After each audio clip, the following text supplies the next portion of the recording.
Israel's role in prophecy. Branham emphasized that the establishment of Israel as a nation in 1948 was a significant fulfillment of prophecy. He believed it marked the beginning of the end times, connecting it to scriptures that foretold the return of the Jews to their homeland before the second coming of Christ. The rebuilding of the temple. Branham often referred to the rebuilding of the Jewish temple in Jerusalem as a key event that would occur in the last days.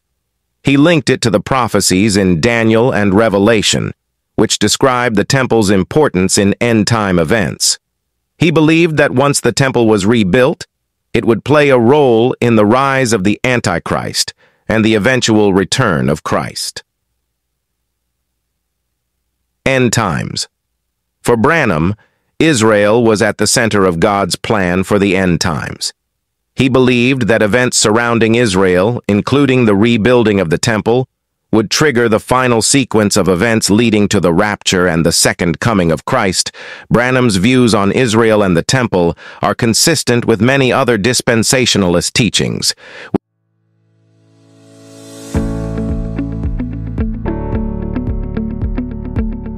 A man by the name Titus came to Israel with his soldiers and beset the whole place, most especially at Jerusalem, destroyed all their temples, killed their people, rendered them empty, and calmed them. Shalom everyone, welcome to Malachi Media House. My name is Boom Boom Benjamin and I would like you all to subscribe to Malachi Media House. Today we are going to talk about Israel, God's nation. Israel became a nation and a nation God loves very much. But there is a history after the death of Christ.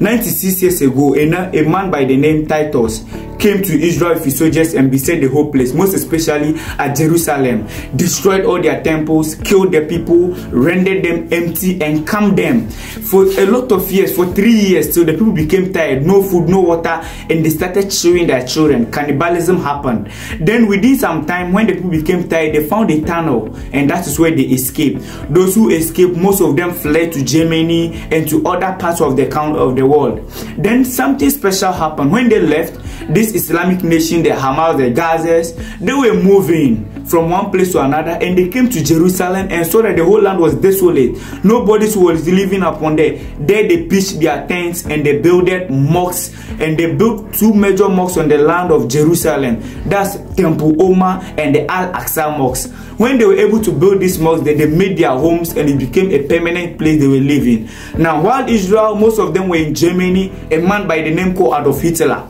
came up, a great dictator, and killed everybody, left them, started scattering all the Jews in the land, till in a day he was able to kill 6 million Jews, till they became tired and they said, no, we can no longer stay there, and they all ran back to their homeland, Israel. But when they came to Israel, they realized that the Islamic nations have taken over their land, most especially Jerusalem. So they went to stay at the other part. Most of the Israel that came to the land stayed at Tel Aviv. So when Israel became a nation in 1948, that was where the whole issue started. They made Tel Aviv their capital. So they made Tel Aviv their capital city. Then after some years, they were able, for some years, Donald Trump helped them, and Jerusalem became part of Israel, and now Jerusalem currently is their capital city. But there's one thrilling moment. Now that Jerusalem is the capital city of Israel, they want to build back the temples that were destroyed by the general Roman called Titus. But before they can do that, they have to eliminate these 2 mosques, because most especially Mosque Al-Aqsa has been built at where Solomon built their first temple, and that land is a sacred land, and the Islamists who are saying no, they will not allow them to remove that mosque, because that was where Prophet Muhammad too have been praying, and it's one of the most significant parts of their history. So for that matter, Israel have to be in war with the Hamas people in order to claim over that land to build their 3rd temple. And it is in this 3rd temple that Revelation 11 said there are going to be 2 prophets who are the 2 olive trees in Zechariah. When these 2 prophets come, they will come and preach in this temple, and they will be killed, and their bodies will be left outside to rot for some number of years, days. Then after that, the Spirit of the Lord will come and fill them, and they will rise up again, and the people will see the glory of God. So if these 2 prophets will be coming back, Moses and Elijah, then that temple must be built now, so that these people can start their temple worship. So that's why Israel is currently fighting with Hamas. I want to tell you, something is going to strike the world one of these days. Keep watching Malachi Media House, and we are going to bring you all the updates, all the Bible prophecies coming into fulfillment. So this battle between Israel and the Hamas is not because of world war issue, but it is fulfillment of Bible prophecy. God bless you all.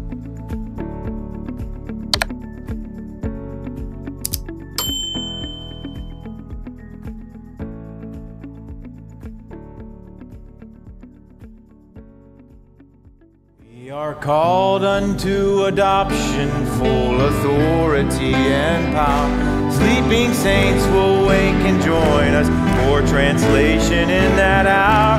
Gentile days soon be over.